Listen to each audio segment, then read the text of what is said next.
మగుడి చేత కాపరం చెయ్యానన్నది, అత్త తెచ్చిన కొత్త చీర కట్టనన్నది, మామ తెచ్చిన మల్లె పువ్వులు మడవనన్నది, మగుడి చేత ముత్తికాయలు తింటానన్నది. నాన్న నాకు అది చెప్పవా?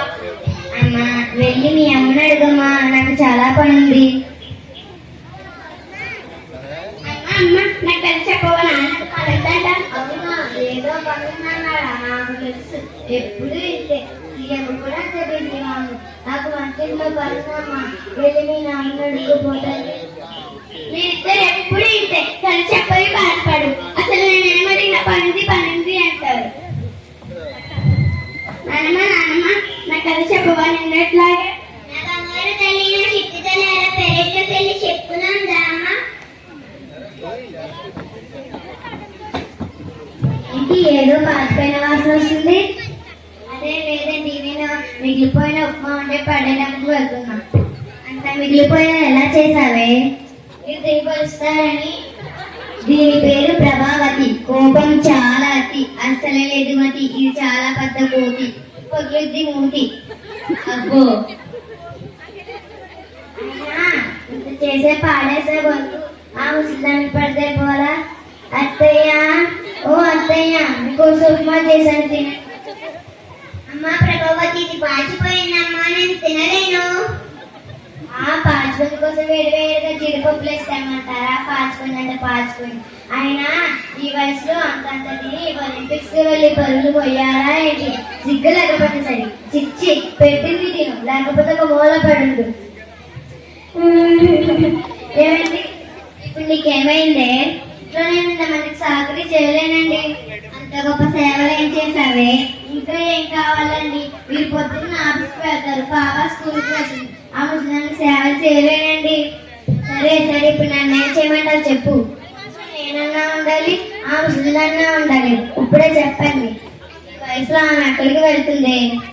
ఎక్కడికైనా పంపండి, ఆ ముసలి మాత్రం ఇంట్లో వద్దు. అన్ని చోట్ల ఉంటాయిగా ఆశ్రమాలు, ఎక్కడికొక చోట చేర్చండి. ఇప్పుడే ఫోన్ చేయండి. హలో, ప్రకృతి రుద్రాశ్రమం అండి. ఒక ముసలామును మీ ఆశ్రమంలో చేర్చాలనుకుంటున్నాము. ఆమె మా అమ్మేనండి. అనాథాశ్రమంలో చేర్చుకుంటారా? సరే, ఏమి అనాథాశ్రమంలో చేర్చుకుంటారంట. అనాథని చెప్పండి, వేరే ఊరికి చెయ్యండి. చేస్తానులే. హలో, తొనకు రుద్రాశ్రమం అండి. ఒక ముసలామును మీ ఆశ్రమంలో చేర్చాలనుకుంటున్నాము. రేపు రమ్మంటారా? సరే, ఏమో రేపు పొద్దున రమ్మంటున్నారు. ఇవాళే వస్తామని చెప్పండి. ఏం చెప్పాలో కూడా చేత కాదు, చిచ్చి. నాన్న ఎక్కడికి తీసుకెళ్తున్నారు? నీకెందుకైనా ఊరిపుసుకొని చదువుకోపో. అమ్మ నాకు కొంచెం సేపు చెప్పు. నాన్నమ్మని ఎక్కడికి తీసుకెళ్తున్నారు? ఏదమ్మా, నాన్నకు వయసు ఎక్కువైపోతుంది కదా, ఇంట్లో సరిగ్గా చూడకని ఓల్డేజ్ హోమ్ లో చేస్తున్నా. అయితే ఆ నంబర్ నాకు కూడా ఇవి. నాన్న మీరు ముసలాయి లేక మిమ్మల్ని కూడా అక్కడికే పంపించాలి కదా. చూడండి ఎలా మాట్లాడుతుందో, ఆ ముసలాన్ని గారాబం వల్ల ఇది ఇలా తయారవుతుంది. అమ్మ నీకు కొంచెం సేపు ఆగమని నాన్న. ఇందాక పాచిపోయిన ఉప్మా నాన్న పెట్టావు, అదేదో నువ్వు తినొచ్చు కదా, లేకపోతే నాన్నకి ఇవ్వచ్చు కదా, నాకు ఇవ్వచ్చు కదా. ఎందుకమ్మా నాన్నమ్మ అంటే నీకు అంత కోపం?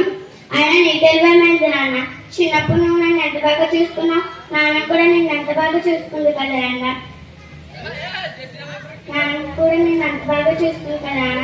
అయినా మీకంటే నన్ను నాన్నమే బాగా చూసుకుంటుంది. రోజు కథలు చెబుతుంది, పాటలు పాడుతుంది, ఇంకా నాతో ఆడుకుంటుంది. మీరేమో పనిందని తెప్పించుకుంటున్నారు. నాన్న వెళ్ళిపోతే నాతో ఎవ్వరూ ఆడుకోరు. అప్పుడు నన్ను కూడా నాన్నతో అక్కడికే పంపించింది. అప్పుడు మీ ఇద్దరు హ్యాపీగా ఉందిరుకొని. అంత పెద్ద మాట్లాడి వాళ్ళు బాధ పెట్టుకుంటారు. మా తప్పు తెలుసుకున్నా.